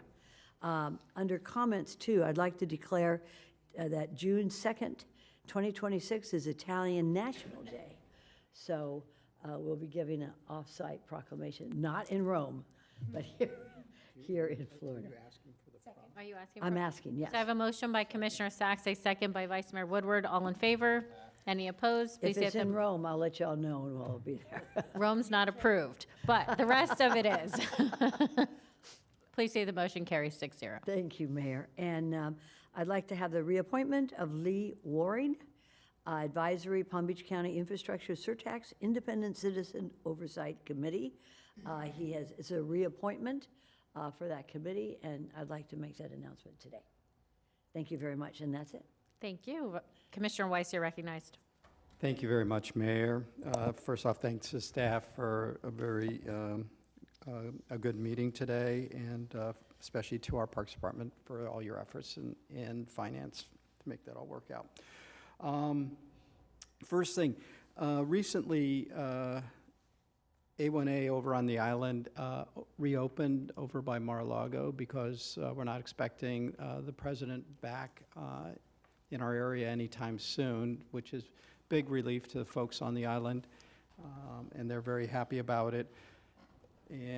But I'd like to ask that we send a letter to the Secret Service regarding the flight path and ask them to reconsider, since they've reopened A1A, to reconsider allowing the flight path to resume back to normal while the president is not going to be here. So that would be my request to the board. I don't see any comments, but I have some questions. If we allow that to resume, what if he does come back unexpectedly? They'll put TFRs back in. That's And what then that's they'll- what they normally do, is they put temporary flight restrictions in. This is how it operated for 4 years when he was first term of president, and for most of the year last year while his second term had begun.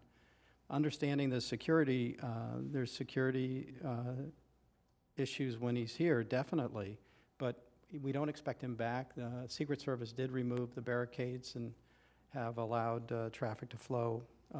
Cars can drive over there, so we just ask that the Secret Service reconsider this. What's your thoughts, Administrator? We have a direct line with Secret Service, so I could do an inquiry with that, Commissioner. In past discussions, they did noted we are at war, and they're taking extraordinary measures. So I even can tell if- you the town of Palm Beach has already sent a letter to the Secret Service. And even if he's not there, are we still concerned that what could happen to his? No? Okay. I don't have any lights, so I guess nobody else wants to weigh on this. I guess it's a letter. Thank you. If you want to send a letter, please. Thank you. Thank you. And then yesterday, I was at the Botanical Gardens in Miami Beach. I have to say they are beautiful. I'd never been there before. For the launch of the Jewish Mayors and Municipal Leaders Association. They did not put county in there, but we'll talk to them about that, because we did have County Mayor Daniela Cava, is it Levine? And so she was one of the speakers, as well, and a number of Jewish elected officials, including Congressman Moskowitz, also addressed us. But really proud to be a part of that organization. It's really to be a voice for the Jewish community, not only here in South Florida, but throughout the country. And then tonight, downtown here at the Waterfront Pavilion at 7 p.m., they're going to be having an event called Honoring Our Heroes. This is a memorial event for law enforcement officers that have been lost in the line of duty here in Palm Beach County. If you haven't been to one of these events, it's really quite moving. A lot of the family members who have lost their loved ones in the line of duty also attend. It's very moving, and I know the men and women of law enforcement would certainly appreciate good support and turnout from the public. And that's all I have. Commissioner Flores, you're recognized. Thank you, Mayor. I just want to wish everybody a very happy Memorial Day weekend. I know most of us will do our barbecues. We will enjoy the beach. We'll go out and enjoy ourselves. But I want to remind everybody that Memorial Day is a day where we recognize our fallen heroes, and it's a day to reflect that this great country that we live. Many people have paid the ultimate price to make it what it is today. So I do want to recognize that. We will be, there is an annual, actually it's the 21st annual Memorial Day service, a day to remember, and it's at the Palm Beach Memorial Park. So you guys are all invited to join me as we honor those fallen heroes. Thank you. Commissioner Powell.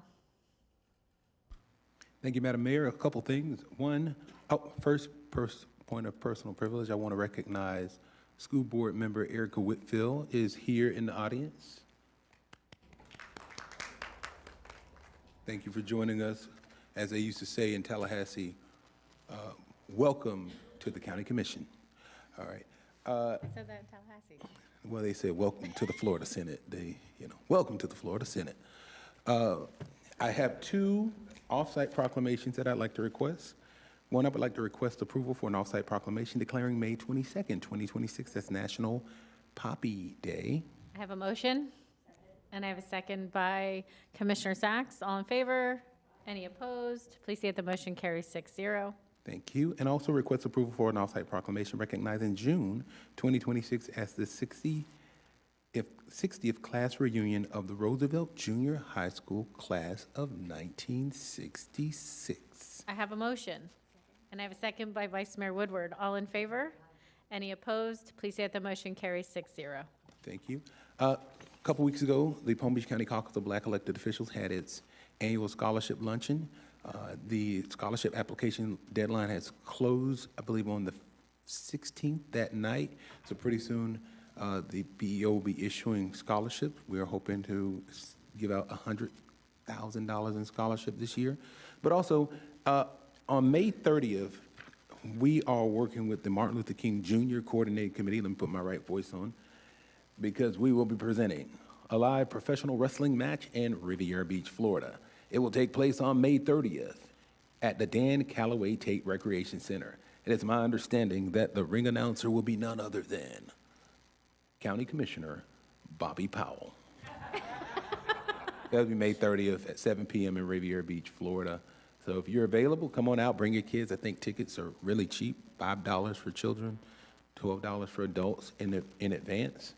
And everybody have a great and amazing Memorial Day weekend. Also, I'm sorry, the last thing, while we're here,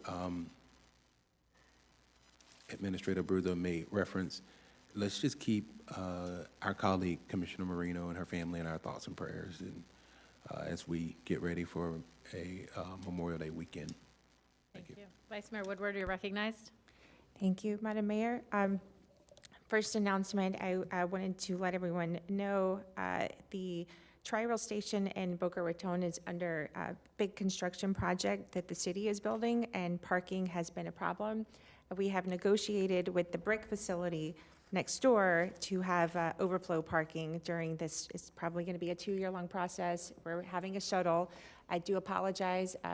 It's I guess, a good problem for us to have that the station's so crowded, but not good for the people trying to ride it. So there's additional parking available starting this week with the shuttle.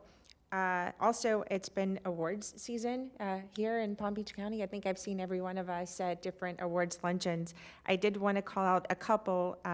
Thank you, or congratulations to our Public Affairs Department for winning the Lynn Danes, I think it's Lynn Danes Special Achievement Award. So good job to our team here. Congratulations, you guys. They were at the governor's conference, I believe 10 years we've held it here, and it's moving to Orlando. So they received, good luck Orlando topping what our guys here did. And then last night, I believe was my last awards dinner to go to, was the inaugural Lou Groza Flag Football Awards held at FAU. Administrator joined too. Flag football is growing, and our girls, I think we had 2 of our high school teams won the state championship here in Palm Beach County. And administrator made some promises about trying to land one of these new franchises that the NFL's talking about. That room, full support. They're going to do everything. And I'm forgetting her name, but she was the only female coach, I think, that's been in the NFL. She spoke last night. I am blanking on her name. I should have wrote it down. But tiny little thing, but played with the men for a year and said it aged her in dog years. Taking those hits, but she was very inspirational to the girls last night. So I'm happy to be a part of that. And congratulations to everyone that received an award in the past, I think, 3 weeks. A lot of great stuff happening in this county. And I did just want to reiterate for Memorial Day, I will be at Veterans Park. I think Commissioner Sachs will probably, we're usually there in South County together. And thank you for what you said, Commissioner Flores. My dad always said, Memorial Day, it's about first we remember, and then we can celebrate the gift of their sacrifice. So Memorial Day is very much about honoring all the sacrifices that the brave men and women have made for our country, and then we get to celebrate this country that we have. So with that, everyone have a great weekend. Administrator Abruzzo. Thank you, Madam Mayor. I asked to speak again because I wanted to congratulate the staff, but the Vice Mayor did amazing at it. I did, since it was brought up, want to provide a brief update about flag football, what I'm aware that the NFL is doing and where we're positioned and such. I met with Tomorrow Sports, Tiger Woods' company, who has the contract to manage the new league, the franchises, the expansion for the NFL. This, I cannot say enough, is subject to change. It's all new for all parties involved. Right now, I was told what they're looking at is the NFL will start between 10 and 12 teams at a central location starting at the end of summer next year. Those franchises will be owned by the NFL. They will play all their games, likely possibly in New Jersey or a upper northeastern facility. From that point, they will sell off these franchises to different areas all around the country. Obviously, to use your terminology, Vice Mayor, they do have a heat map. I made the strong case that it's about market share. And if they decide to put one in Miami, that's their prerogative. However, they have a lot of competition in Miami. And as we know from their attendance records with the Marlins and others, it is not going so well.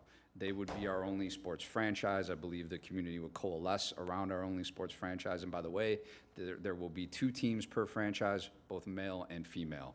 I will continue to have those conversations with them and update the board as they get more concrete in their plans. But it's from administration standpoint that we will tee this up operationally for you, the board, to make any type of decisions needed so we land one of these franchises, which they have clearly stated are coming. And that would be all, Madam Mayor. Thank you.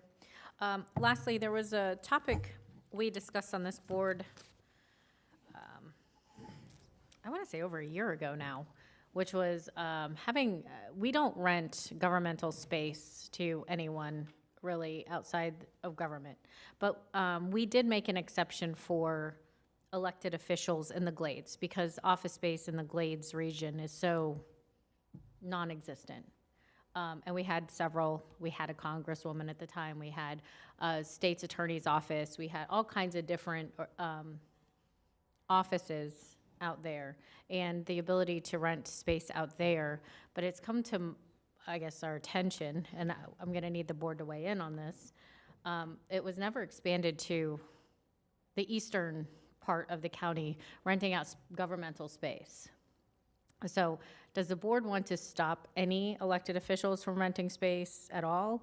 Do we want to continue it in the Glades, or do we want to make all of our facilities available for them to rent? And we'll start from right to left. Commissioner Powell.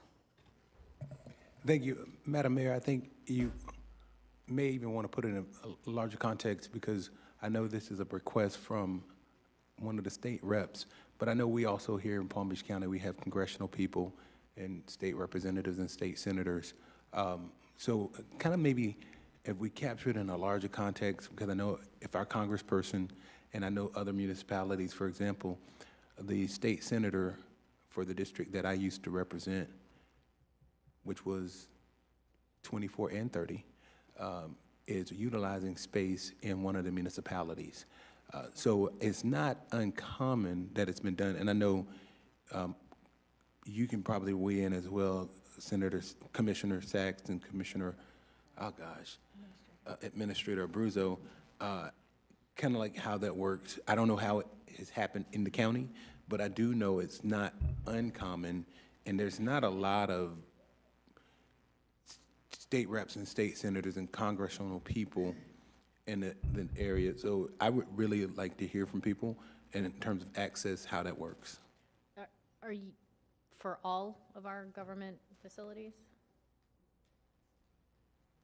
All of our government facilities. You want to know how it works in all of them currently? No, just you outlined the idea of space, office space for electeds. So I know we have school board members here. Yeah.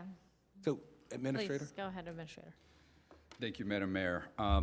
If you don't mind the board to add some context. So the new state representative, Emily Gregory, has asked for space, which we located a small space at the North County Courthouse. It's within administration's purview. We can allot that, but only for a 3-month period. Anything above that would have to come to the board. It was brought to my attention that there was direction given, obviously, years ago, but as you stated, Mayor, I believe it was your direction, and it was based on space in the glades. If we open up where state reps, state senators, congressional people can take county space, which, by the way, is extremely limited, and as we move into our process over the next years to look at our buildings and how we're facilitating our move here and elsewhere, it's going to become even more limited. That said, if there's an abundance of state reps, state senators, and others that want county space, we have to set up a process of, was it first come, first serve? How does it coincide? Also, there may be some members that have great different views of the board here that are contradicting up in Tallahassee. How does that play in government? So these are all factors we have to weigh, that I have to think about when we allocate that space. So without anything set from you, the board, in place, and knowing that you have to authorize anything, any lease that's over 3 months, this is now waded into this territory, and we do need direction. And I don't know, Pat, who facilities is under, I don't know if he would like to chime in. The only thing I'd add to the administrator's comments is we can certainly implement the short-term board direction in a PPM. We've taken a first crack at putting one together, but we could further memorialize that in the PREM ordinance. The only other piece I'd add is, notwithstanding the discussion and the point on the space availability in general, there's a significant amount of staff time that goes into it as well, and trying to find that right fit. So, and that impacts other responsibilities. Commissioner Sachs, you're recognized. Thank you. This is an interesting idea. I think that government should always be open to having space for other government entities, especially within the county. I rented space from the city of Delray, and it was very helpful for me and my staff to be able to go across the hall and talk to zoning for the city, and how that worked with the Senate, the state Senate. And I think that it's good for the public, because when the public goes into a government building, maybe they're going to see their state rep, maybe they're going to see a school board member, because we're all government.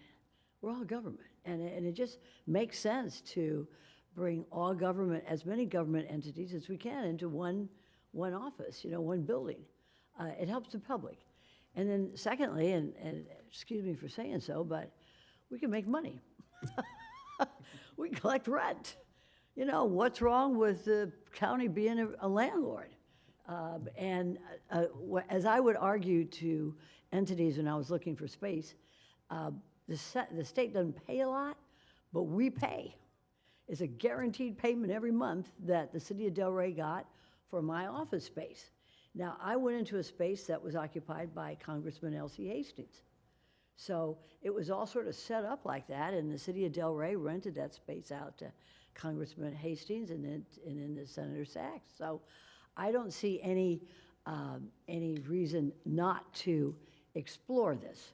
And I think with Mr. Rudder to take a look at it with us in terms of putting the process together, I don't see any reason why we shouldn't be a landlord and should not encourage government to be part of one big office building.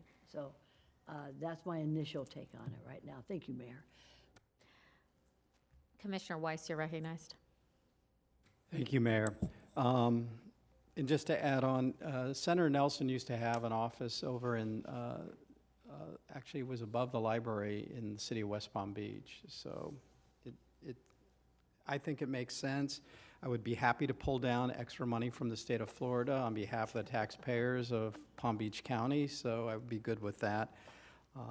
Understanding there's a limitation of, how much space we have available today and looking into the near future, but once the renovations are done here, once the second building is built out on the airport, third building out at the airport site, I think you're going to have not a lot of extra space, but you'll have some, and to the extent it's available, to make it available to our folks in government, I think that's great. As it relates, and I understand, Administrator, your concern about potential politics getting into this, but potentially there's a good thing that could come from it. You never know what kind of dialogues and conversations might happen when people get to see each other across the hall. It may change people's opinions. So I'd be good with it. Vice Mayor Woodward. Thank you, Madam Mayor. This is, I think it's an interesting concept. What I would ask, I think, just to make it as easy for staff as possible, is could we go ahead and identify some spaces that make sense and not just sort of have it, hey, come to us if you want to be in a specific area. Let's go ahead and figure out where we have those spaces currently. And, as we expand or build out, that could change. But, just geographically in different areas that we have this office space here, here, here. I mean, it is a good opportunity for us to get some money from the state. And you would already know if we have certain places. And, in East, and honestly, if you wanted to negotiate with one of the cities to get my district office in my district, that'd be great, but that's a different story altogether. But I do think that instead of having it like a free-for-all, tell us where you want to go, we could put a list together of what we have. Administrator. Thank you, and the Vice Mayor and I are on the same page today. The reason I hit my light, Madam Mayor, as we design this building, I believe we can carve out a potential half a floor and design the offices where that would be set for anybody that would like their office here in the county seat. We do not have, I would strongly recommend against finding district offices in specific locations all around the county. I think if this is our main government center, we do provide that space to have it. In the rare circumstance of Representative Gregory, who came in obviously on the special election, what I would like to then move forward with, there is a small space in the North County Courthouse where we can allocate for her for the remainder of her first term. But then if we put parameters around it that we are going to set up this specific space here at the county seat, here at Government Center, and then if they all, whoever would like access or have an office here, we would have that for the future, rather than eat up extraordinary. And it really, even with, I just went through the exercise, and obviously so did Pat, with Representative Gregory, it did eat up a lot of our time. If we have something set, if we have a centralized location, to Commissioner Sachs's point and others, we would have him here in our government center. Thank you. Thank you, Administrator. It sounds like a fair compromise. Commissioner Powell, you're recognized.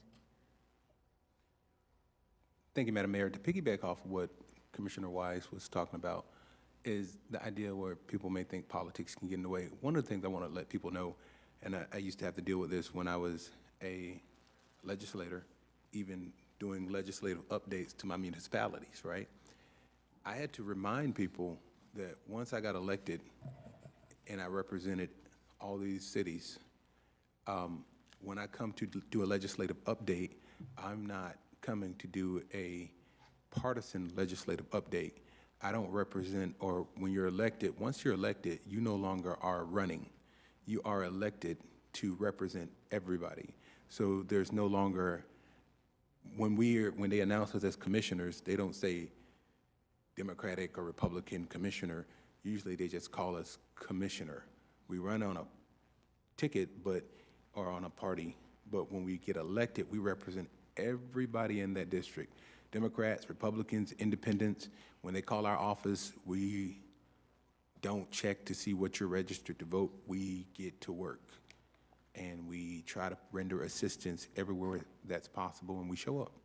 So and this is good for civics, so people understand that once you're elected, you're elected.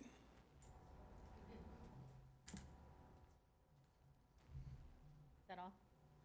That's all, Madam Mayor.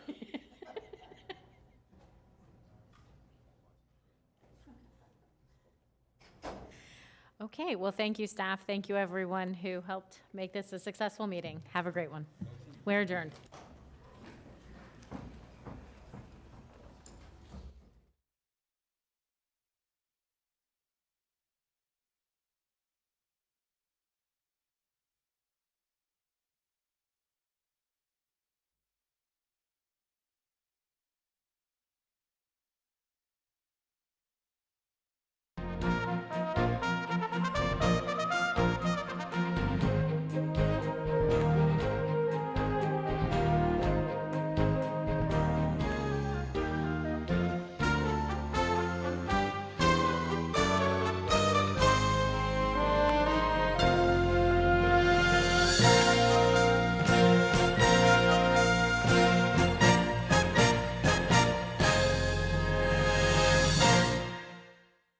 First and foremost, before you leave the house, make sure you have your sunscreen on, properly hydrated and rested.